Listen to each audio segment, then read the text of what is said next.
Hola, buenas. Vamos a revisar hoy día la memoria. Particularmente vamos a ver los tipos de memoria, las fases, el desarrollo y algunas alteraciones.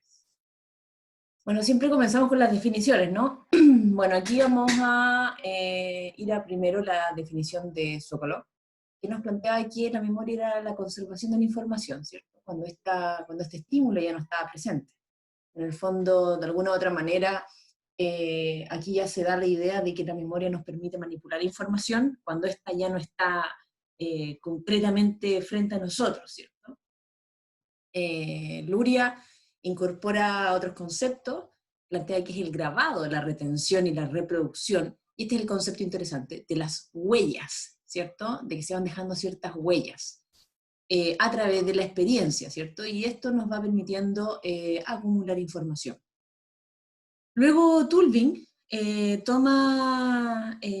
Tulving es una persona que ha investigado mucho la memoria y en el fondo él plantea que es la habilidad que tienen los organismos para retener y utilizar la información.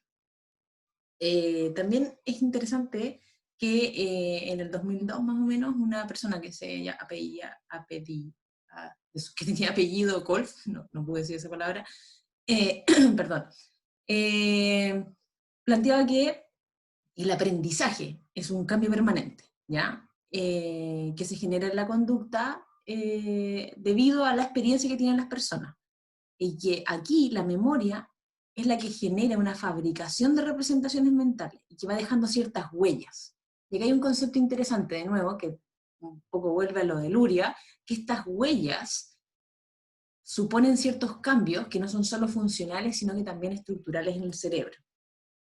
Lo que nos lleva al principio de Hebb. Siempre tenemos que, o sea, en el fondo es muy difícil pensar en el aprendizaje y en la memoria sin pensar en el cerebro, ¿cierto? Y Hebb fue un canadiense que en el fondo hizo la frase famosa esto de neurons that fire together, wire together, es decir, que las neuronas que se activan juntas se cablean, ¿cierto? Y este principio es básicamente de reforzamiento sináptico. Y esto refuerza un poco la idea de la huella. Quiero que lo veamos con esta imagen de acá. Voy a buscar mi láser. Aquí.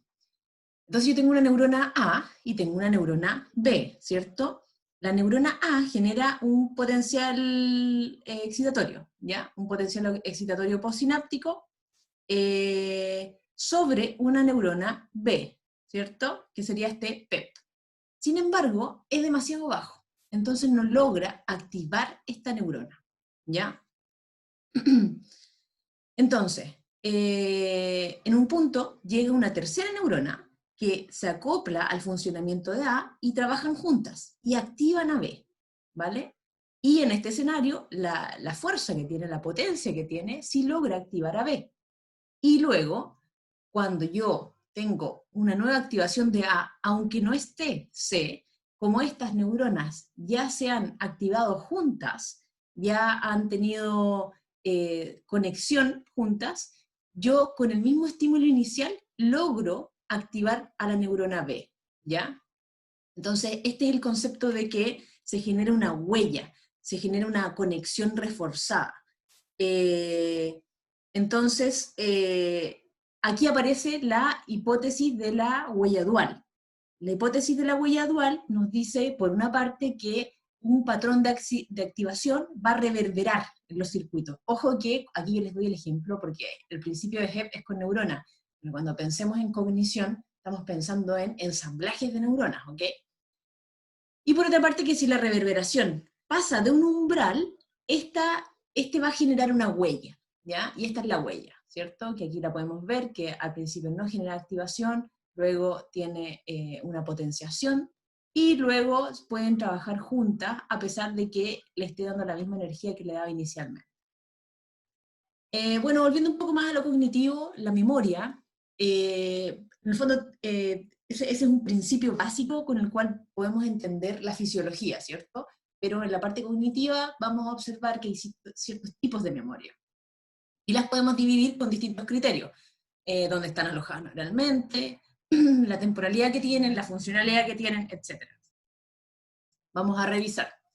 Bueno, Atkinson ya en el 1968, perdón, planteaba que este era el sistema de memoria, en el cual entraba un estímulo, ingresaba la información, se mantenía brevemente en un sistema sensorial en forma periférica. Entonces planteaba que este registro sensorial se daba, por ejemplo, en la retina, ¿ya?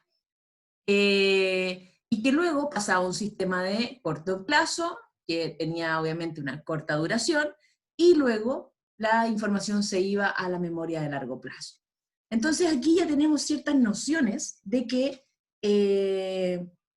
la memoria tiene distintas capacidades y distintas temporalidades, ¿cierto? Lo que nos lleva a algo un poquito más actualizado, y este es como un resumen de los tipos de memoria. Entonces, por una parte, vamos a tener la memoria, vamos a ver cada una, por cierto, esto es como un esquema para que nos hagamos idea de lo que vamos a repasar. La memoria perceptiva, ¿cierto? Que es muy inmediata, luego una de corto plazo, donde también vamos a encontrar la de trabajo, y luego la de largo plazo. Y dentro de la de largo plazo vamos a tener dos grandes grupos, las que son declarativas y las que son no declarativas. Las declarativas tienen que ver con todo lo que podemos verbalizar, ¿cierto? Aquí vamos a tener componentes espaciales, episódicos sobre todo, la autobiografía, también vamos a tener componente semántico, con el conocimiento que tenemos, y dentro de las no declarativas va a estar la procedimental, el priming, el condicionamiento, junto con la habituación y sensibilización. Vamos a revisar cada una. Pero antes de eso, Gazzaniga nos propone esta tabla bien interesante, en la cual plantea que si comparamos los tipos de memoria en distintas características, podemos observar que la sensorial, por una parte, dura muy poquito, muy poquito. Hoy día sí se plantea que esta memoria sensorial tiene un componente, una parte de esto sí está asociado a lo periférico, es decir, algo sí se retiene en el órgano sensorial. Pero por supuesto las estructuras que están encargadas de esto son sobre todo de la corteza. Tiene gran capacidad, no es consciente y decae rápidamente, ¿cierto? Luego está la memoria de trabajo, la memoria de corto plazo y de trabajo, que puede durar hasta minutos, tienen una cantidad limitada, más o menos, que son aproximadamente, perdón, 7 elementos, más o menos 2, es decir, los que son muy buenos van a tener 9, los que son no tan buenos van a tener 5. Tenemos ciertos procesos de conciencia, nos damos cuenta en el fondo, a eso vamos a entender con el conciencia aquí, nos damos cuenta de que estamos reteniendo esta información y también decae rápidamente. Luego tenemos las de largo plazo, que pueden durar por años, ¿cierto? La capacidad es muy grande, y vamos a tener que las no declarativas, es decir, la procedimental, priming y todo eso, no van a ser conscientes, mientras que las declarativas sí, ¿ya? Las declarativas, recuerden que tenemos la autobiografía, y también tenemos, por ejemplo, todo el contenido semántico. Vamos a revisar cada una de ellas ahora. Bueno, ya les comentaba que, perdón, la memoria inmediata sensorial va a depender de subsistemas. Los subsistemas van a estar ubicados periféricamente en cada uno de los sentidos. Entonces vamos a tener, por ejemplo, una memoria icónica asociada a la vista. Y esta va a tener sus trazos en, por una parte, órganos sensoriales, y por otra parte, en la corteza occipital. Ya recordemos que la memoria, que las cortezas visuales están en el lóbulo occipital. Y así con todo, ¿cierto? La memoria ecoica, vamos a tener los trazos en los órganos sensoriales y en la corteza temporal, y así. Esta es muy rápida, pero como ya lo habíamos visto antes, puede retener bastante información. Bien, nos vamos a la de corto plazo. Esta es un poquito más compleja, y aquí Miller plantea que, como ya les había comentado antes, existe un número mágico de los 7 más menos 2, ¿sí? Entonces aquí se plantea que entra un estímulo, ¿cierto? Este estímulo que entra ingresa en esta memoria sensorial, y luego llega a esta memoria episódica, perdón, episódica, no, de trabajo, ¿ya? Esta memoria de trabajo que va a tener un buffer que nos permite hacer un ensayo subvocal, y que puede interactuar con la memoria a largo plazo. Vamos a ver un poquito más en específico los componentes de la memoria de trabajo, que es la que plantea Baddeley en 1974.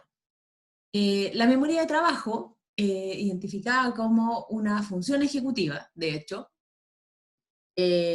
porque es relativamente... eso tiene que ver con el control, es una memoria muy controlada, ¿ya? Nos permite mantener por un corto periodo de tiempo información que es relevante para cumplir una meta, ¿ya?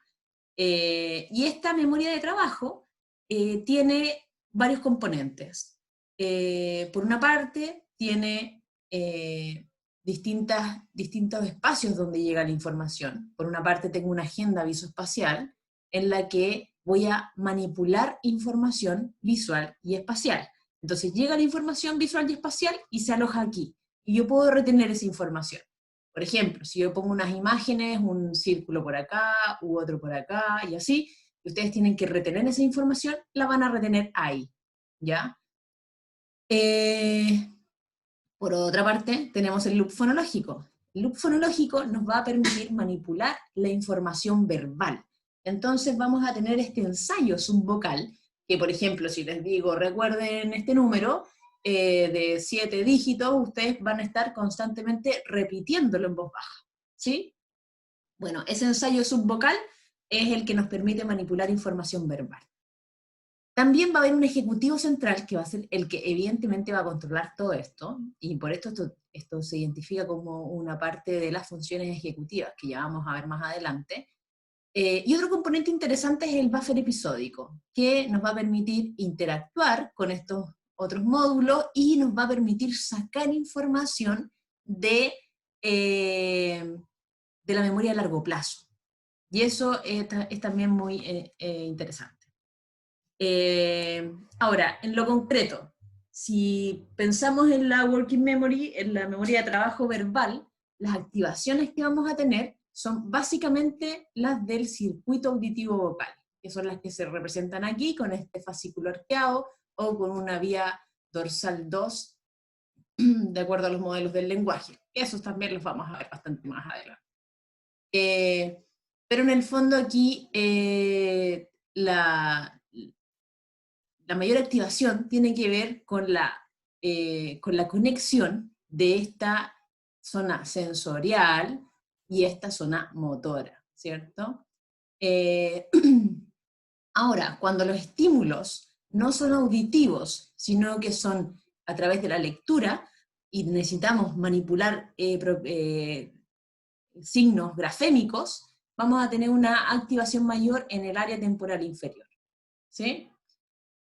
Y este va a ser un poco el loop fonológico que se va a generar. En el fondo, cuando hacemos este ensayo subvocal, va a estar asociado a estas zonas.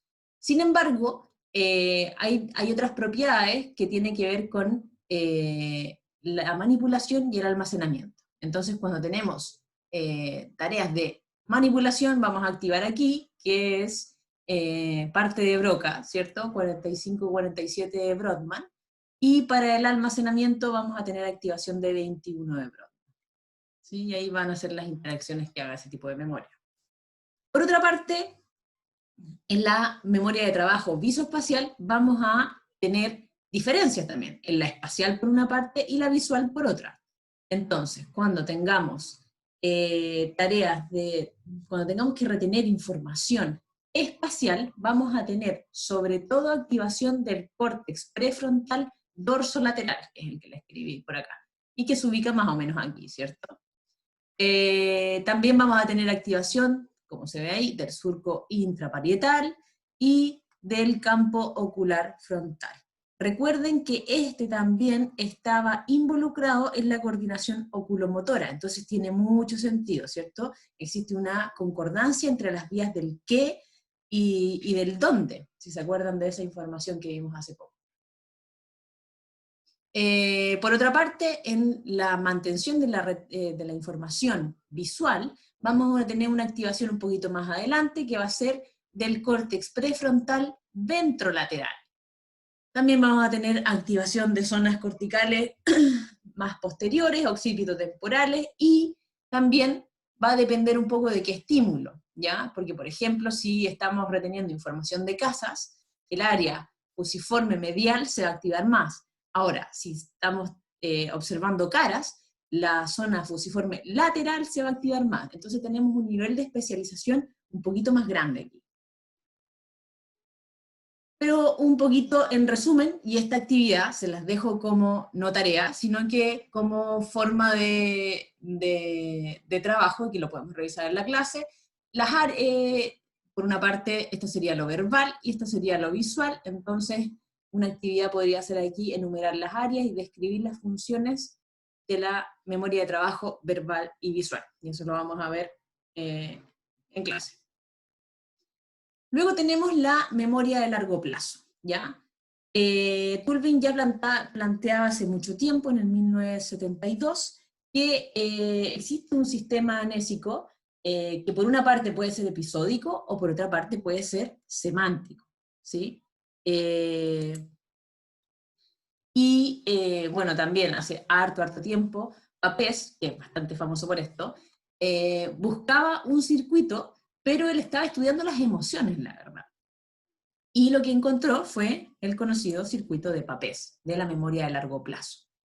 Y en este circuito se pudo observar que se guarda la información de la memoria episódica. Ya les había comentado que era un poco la memoria autobiográfica, que comienza más o menos por aquí, en el hipocampo, vamos a seguir toda la ruta, comienza más o menos por aquí, da la vuelta así hacia el fornix, pasa por toda esta zona del fornix, luego va por los núcleos, perdón, por los cuerpos mamilares, pasa por todos los cuerpos mamilares, luego se va al núcleo anterior del tálamo, hacia acá, luego se va a la corteza cingulada, en la parte anterior, por ejemplo, y luego se va más hacia atrás, llega al fascículo angular y vuelve al hipocampo, acá. ¿Sí? Todo lo que está en las flechitas azules es el recorrido, ¿cierto? Y es interesante que se ha observado que los recuerdos de largo plazo están asociados a esta zona, ¿sí? Esta zona que está marcadita aquí, a la corteza temporal medial. Hay un caso muy famoso de un hombre que había tenido un traumatismo y estaba con muchas crisis de epilepsia, el paciente HM. Y un neurólogo, un neurocirujano en realidad, muy importante, muy arriesgado de hecho, decidió hacerle una extracción de esta zona del cerebro. En esa época ya se hacían muchas perforaciones en el cerebro en forma bastante audaz, diría yo, sobre todo en psiquiatría, creo que eso ya lo hemos comentado antes. Y básicamente lo que hizo fue sacarle esta zona del cerebro, y lo que observó fue que cuando la persona se despertó, luego de la cirugía, no recordaba básicamente nada de la última década, y no era capaz de guardar nuevos recuerdos. En el fondo, de alguna u otra manera, podía recordar ciertas cosas procedimentales. Por ejemplo, si le hacías una actividad en la cual tenía que hacer una estrella, eh, es una tarea que se pone una estrella y otra estrella dentro de esa estrella. Y la persona tiene que dibujar una estrella entre las dos estrellas. Bueno, lo que sucede es que esta persona, la primera vez que lo hace muy mal, luego lo hace un poquito mejor, y así, y va generando estas trazas, estas huellas, ¿cierto? Y va aprendiendo. Y se observó que este sujeto era capaz de mejorar mucho en esta tarea, es decir, sí lograba guardar esa información. Sin embargo, no tenía idea qué es lo que había almorzado, o incluso almorzaba 2 veces, porque no se acordaba que había almorzado. Entonces, por una parte, es interesante observar ese caso es famosísimo, y más de no sé, todos los científicos del mundo han sacado alguna información de ese cerebro. Entonces, en el fondo, cosas importantes aquí, por una parte, que todos esos aprendizajes, toda la memoria procedimental es muy distinta a la episódica, por una parte, y esto estamos hablando hace cierto rato ya, y por otra parte, que esta zona es muy importante para la memoria episódica. Entonces ahí es cuando llegamos un poco a esto, ¿cierto? Que tenemos una memoria de largo plazo, con una parte declarativa y una no declarativa. Dentro de la declarativa vamos a tener la episódica, que es la autobiografía, la semántica, que es de todo el conocimiento, y la no declarativa tiene hartas más que las vamos a ver ahora. Todo lo no declarativo, toda la información, toda esta función no declarativa, filogénicamente, es decir, en la evolución de los humanos, es mucho más antigua. Todas estas memorias son difíciles de verbalizar, duran mucho más, son mucho más rígidas y también son mucho más resistentes al envejecimiento. ¿Ya?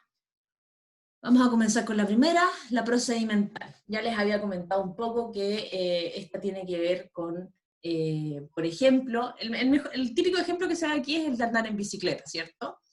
Se generan destrezas, ¿cierto? O repertorios conductuales. Es el cómo hacer algo. Y esta se adquiere básicamente por repetición. Entonces yo en el fondo voy haciendo una tarea y si lo voy haciendo bien, lo voy aprendiendo. Y aquí se genera una curva de logro que al principio es muy, muy buena, es decir, esto es la mejora, ¿cierto? Y yo mejoro mucho, muy rápidamente, pero luego llega un punto que es difícil mejorar mucho más, y ahí me demoro, ¿cierto? Ahí se aplana un poquito esa parte de la curva. O sea, al principio mejoro mucho y después ya me cuesta hacerme muy, muy buena en eso, ¿sí? Y por otra parte, lo que también es interesante es que entre mejor lo hago, menos explícito es. Y es como, por ejemplo, si yo les pregunto ahora, ¿cómo pasan un cambio en el auto? La verdad es que lo podrían verbalizar, pero no es que lo verbalicen cada vez que ustedes lo hacen, ¿cierto? Así como, ok, entonces, en este momento aprieto el embrague, pongo primera, empiezo a acelerar y voy sacando al mismo tiempo, como, todo eso lo sabemos como un procedimiento, ¿sí? O como andar en bicicleta, sin caernos, por ejemplo. Y aquí vamos a tener, como esto tiene mucho que ver con los movimientos, vamos a tener mucha activación, primero prefrontal, vamos a tener la planificación premotora para el plan motor, luego vamos a volver a prefrontal, recuerden cómo era el tema de la monitorización, ¿cierto? El parietal nos va a ir siempre retroalimentando, el cuerpo estriado va a ser fundamental para aprender estos movimientos, y siempre vamos a tener, obviamente, conexión con tálamo y otras zonas corticales que van a ir retroalimentando y dando más información. Luego vamos con el priming. Este también es un aprendizaje implícito, y que es básicamente la facilitación, ¿cierto? La facilitación del acceso a la información. Esto mejora obviamente el rendimiento, la velocidad de respuesta, si es que yo estoy haciendo alguna tarea, y me permite identificar. Vamos a tener dos tipos de priming. Vamos a tener uno que es físico y uno que es como de figuras, a eso me refiero con físico, como de forma, que va a ser perceptivo, y otro asociado al significado. Y aquí hay unos ejemplos. Es la tarea de Gollings. Entonces, por ejemplo, si yo llego y les presento esta imagen a ustedes, y les digo, ¿qué es esto? No van a tener idea, ¿cierto? Y luego les presento esto. ¿Qué es esto? Todavía posiblemente no van a tener idea. Luego, ¿qué es esto? Y aquí empieza a tener algún sentido, ¿cierto? Esto ya se empieza a entender un poco más. Y aquí, esto claramente es un animal, y esto sí es una bicicleta, y ya en esta es muy fácil identificarlo, ¿cierto? Entonces yo aquí ya digo, sí, es un camello y una bicicleta, o un dromedario, da igual. Y luego están las figuras y la degradación, ¿cierto? Entonces, yo hice esa parte de la tarea. Y ahora, yo simplemente les muestro, por ejemplo, esta imagen de acá, la segunda. Y ustedes rápidamente la pueden identificar, porque de alguna otra manera ustedes ya lo lograron identificar, ya tienen activada esa información, entonces se facilita el acceso a identificar que esto es un dromedario y una bicicleta. Lo mismo sucede con esa sería eso sería con la parte perceptual. También lo puedo hacer con listas de palabras, ¿cierto? Entonces puedo asociar formas de palabras. Entonces, por ejemplo, yo les digo una lista les digo rúbrica, arbusto, mirallo, viñeta, y después les hago una prueba en la cual tienen que decir, o esto se puede hacer de varias formas, se puede decir, o pueden ustedes, en el fondo pueden completar, o pueden seleccionar. Y aquí lo más probable es que ustedes seleccionen mucho más rápido estas, ¿cierto? Las que ya hemos visto anteriormente. Por ejemplo, si les pongo mir, lo más probable es que digan mirallo, ¿cierto? Y luego está la de semántica, ¿sí? En la que vamos a presentar se presenta una palabra y luego se presenta una imagen. Un ejemplo también, este es un tipo de tarea, puede hacerse de distintas maneras.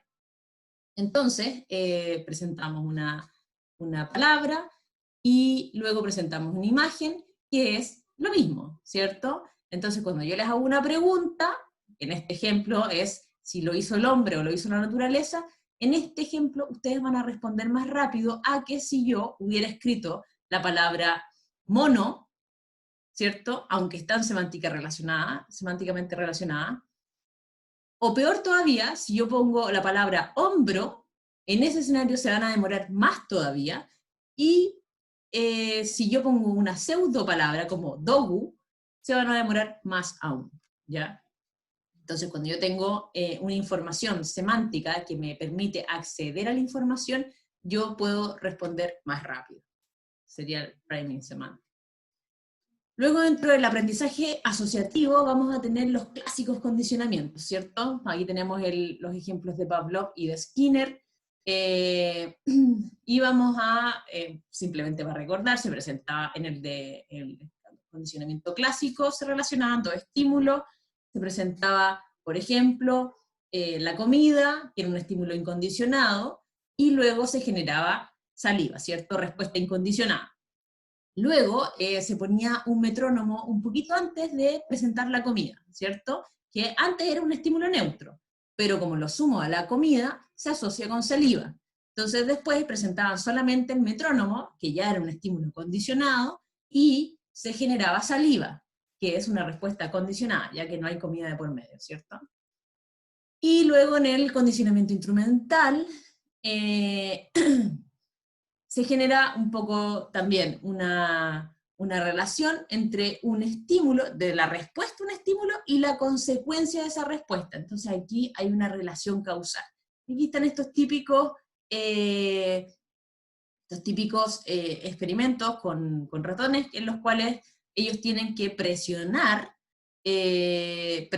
la palanca, por ejemplo, para que aparezca comida, y luego lo vuelven a hacer y no aparece. Entonces lo que hace es apretarla más, y así se genera el condicionamiento instrumental. Como pueden ver los ejemplos, están hechos en animales, entonces esto es un tipo de aprendizaje que la mayoría de las especies puede, o no sé si la mayoría, porque hay muchas especies en el mundo, pero muchas especies lo pueden hacer. Entonces, en el fondo, en términos cerebrales, van a ser, las estructuras que están encargadas de esto van a ser, por ejemplo, en el clásico, el cerebelo y el hipocampo, y en el instrumental, los ganglios de la base, que son filogénicamente como más antiguos, ¿cierto? Y luego tenemos el aprendizaje no asociativo, que se genera frente a la exposición de estímulos. Entonces, por una parte, la habituación va a ser la reducción de la magnitud de respuesta frente a un estímulo, mientras que la sensibilización va a ser una respuesta más intensa, ¿cierto? Luego nos vamos a los declarativas, en la que vamos a tener todo el conocimiento del mundo y personal, es mucho más consciente y se verbaliza, ¿ya? Ese es un punto súper importante. Y como ya habíamos dicho anteriormente, está la episódica y la semántica. Estos son un poco los circuitos que siguen entre el hipocampo y el polo temporal medial. Pero en el fondo sabemos que se va a generar información en las áreas de asociación, eso se va a la corteza hipocampal y a la corteza perirreñal. En la corteza entorrinal se va a mover hacia el hipocampo, y ya habíamos visto el circuito de Papez, ¿cierto? Y sigue un poquito los cuerpos mamilares a través del fornix, pasa por tálamo, y así. Ahora, ¿dónde se aloja la información? Bueno, la información semántica, la hipótesis más fuerte hoy día es que se aloja en el Semantic Hub. Ese Semantic Hub está alojado en la corteza temporal anterior, ¿ya? Esta zona que está moradita aquí. Y esta información va a estar dispuesta en términos cognitivos en capas de información. Entonces yo tengo información de los sonidos, en general del discurso, de la valencia, de cómo luce, de la función, de la praxis, y toda esa información, en capas de información, genera un concepto, ¿sí? Y esto va a estar, obviamente, en asociación con las distintas áreas que generan esa información. Y por una parte, yo voy a tener en este Semantic Hub, yo voy a tener una red que controla el acceso a la información, y una red que tiene la información. Aquí estamos hablando de la información semántica, no la episódica. Para la episódica recordemos el circuito de Papez. Este Semantic Hub va a tener representación en los dos hemisferios, y eso es súper interesante. Sin embargo, para las tareas de producción, por ejemplo, si yo les digo, díganme todos los animales que conocen, en ese escenario va a haber un poquito más de implicancia de la zona temporal anterior derecha, perdón, izquierda. Ahora, las fases de la memoria. Hay que tener claro que la secuencia temporal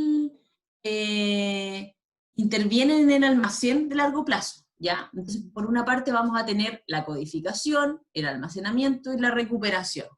Primero la información es parte de la memoria sensorial. Después, esta información se codifica, y ahí llega recién a la memoria, vamos a hablar en esto de acá, llega la información a la memoria sensorial, se codifica y llega a la memoria de corto plazo. Y esta información se puede perder o se puede consolidar. Si se consolida, es que llega a la memoria de largo plazo, ¿sí? Entonces, para la codificación, para esta zona, para esta parte de aquí, se va a generar, bueno, para la codificación y el almacenamiento, sin duda, esto va a depender de las modificaciones que se genere en la fuerza y la estructura de la sinapsis, ¿ya? Pensemos que esto es cognitivo, pero también es fisiológico. Y se va a hacer gracias al córtex prefrontal, ¿ya? Va a tener una interacción aquí prefrontal-hipocampo, obviamente, pero vamos a tener sobre todo activación de la corteza dorsolateral para la información espacial y visual, y la activación ventral para la información verbal. Luego vamos a tener en el mantenimiento, en este periodo que es cortito, que es acá, en la memoria a corto plazo, porque en el fondo tengo que lograr mantenerla, ¿cierto? Aquí vamos a tener una red, ¿cierto? Y recuerden que aquí, por ejemplo, podemos tener la activación del loop fonológico, de la agenda visoespacial, y así. Pero en este almacén temporal podemos activar una red frontoparietal, en general, que va a ser más particular en lo verbal, por ejemplo, con una activación parietal inferior y temporoparietal, perdón, de lateralización izquierda, y para lo espacial, de parietal superior y de surco intraparietal. Luego, para la consolidación, para esta parte de aquí, vamos a tener mucha más activación del lóbulo temporal medial y del diencéfalo, ¿ya? Y luego, cuando esta información ya la tengo en mi memoria a largo plazo y quiero recuperar información, vamos a tener activación prefrontal, hipocampal, parietal y temporal, que va a ser mucho más, acá es interesante porque se genera mucho mayor activación ventrolateral derecha para la selección de la información, que es bastante similar a lo que yo les decía del Semantic Hub, que tengo una red de control, y que se va a coordinar con el córtex dorsolateral, y que por supuesto va a interactuar un montón con la corteza perirruineal y con el hipocampo. Bueno, en términos de desarrollo, los niños son capaces desde muy temprana edad de mantener información, ¿cierto? Si no, no podríamos generar ningún tipo de aprendizaje. Son capaces de anticipar en base a la información que tienen anteriormente, y a los 2 años se genera una explosión no declarativa. A los 4 años todavía tienen malas estrategias de decodificación, sin embargo, ya a los 10 años eso se arregla un poco. Por último, en las patologías, vamos a tener las amnesias que las podemos identificar, por una parte, como episódicas o semánticas, dependiendo de dónde se genere la disfunción, si es más en hipocampo, en el circuito de Papez, o si es en el semantic hub, ¿cierto? Y las podemos identificar como retrógradas o anterógradas, es decir, no puedo acceder al antiguo o no puedo generar nuevo, ¿sí? Por último, mencionar que en el envejecimiento se genera, sin duda, un cambio en los que las personas pueden tener mayores olvidos, por ejemplo. Sin embargo, es interesante aquí identificar qué es lo patológico y qué es lo normal. Esto lo vamos a ver con más detalle en clase. Y eso sería todo por ahora.